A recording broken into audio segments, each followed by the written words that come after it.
Good evening my dear friends, welcome back to my YouTube channel Samita Gyan. और सबसे पहले अपन आज देखते हैं कि आत्मा जो रहती है वो रोगों का आश्रय नहीं होती है, ठीक है। लेकिन नॉर्मली तो आप सबने सुना होगा कि आपने किसी को बोलते या फिर कहते ऐसे सुना होगा कि मेरी आत्मा दुखी है, या फिर वो पर्सन क्या है, उसकी आत्मा बहुत ज़्यादा दुखी है। तो ऐसा होता है क्या कि आत्मा दुखी होती है? तो आइए जानते हैं अपन यही कि आत्मा रोगों का आश्रय नहीं होती है। ये जो एक मतलब वर्ड बोला जाता है कि आत्मा दुखी है, तो ऐसा नहीं होता, ये बिल्कुल ही गलत बात है। तो आइए देखते हैं कैसे। तो जो हमारी संहिता शास्त्र में दिया गया है उसके अकॉर्डिंग ही अपन समझेंगे, ठीक है।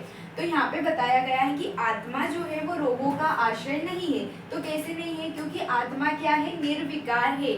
मतलब आत्मा में कोई भी परिवर्तन नहीं किया जा सकता है।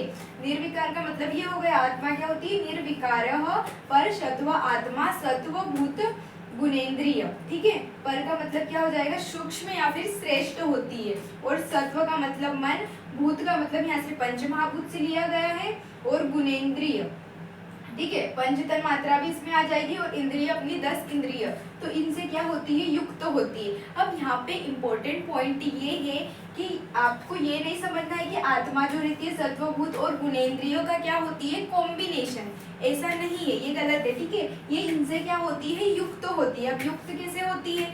जैसे कि अपन समझ लेते हैं कि जो आत्मा है, ठीक है, तो आत्मा खुद दुखी नहीं होती है। तो इसको अपन कैसे समझे? जैसे किसी व्यक्ति को शारीरिक रोग है या फिर अतिसार है, मान लो शारीरिक रोग अतिसार है, और अगर उसके मानसिक रोग की अपन बात कर ले तो क्रोध है या फिर ईर्ष्या है, तो मतलब वो मन से तो क्या होगा? मन से दुखी होगा, और शरीर से आपको उसको शारीरिक रोग दिखेगा, लेकिन वो आत्मा से दुखी नहीं होगा, ठीक है। तो यहाँ पे ये बता रहा है इन सभी चीजों से। और इनडायरेक्टली उन्होंने बोला है कि जो सत्व भूत, तो मतलब कि ये शारीरिक रोग मतलब अपन को दिखते हैं। तो सत्व का मतलब यहाँ से लिया है कि जो अपना शरीर रहता है वो तो पंच महाभूतों से बना होता है, ठीक है।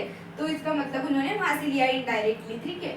और फिर आगे उन्होंने बताया कि आत्मा जो रहती है वो अपनी क्या होती है? चैतन्य होती है। चैतन्य का मतलब उन्होंने यहाँ से बताया है कि आत्मा के बिना अपन कोई भी एक्टिविटी नहीं कर सकते। जब तक अपने अंदर आत्मा है, अपन जीवित है, अगर आत्मा नहीं रहेगी तो अपनी बॉडी क्या हो जाएगी? डेड हो जाएगी, ठीक है। मतलब चैतन्य है, मतलब जिससे अपन किसी चीज को अनुभव करते हैं। जैसे कि अतिसार होगा तो अपन उसको, आत्मा रहेगी तभी तो अनुभव कर पाएंगे, ठीक है।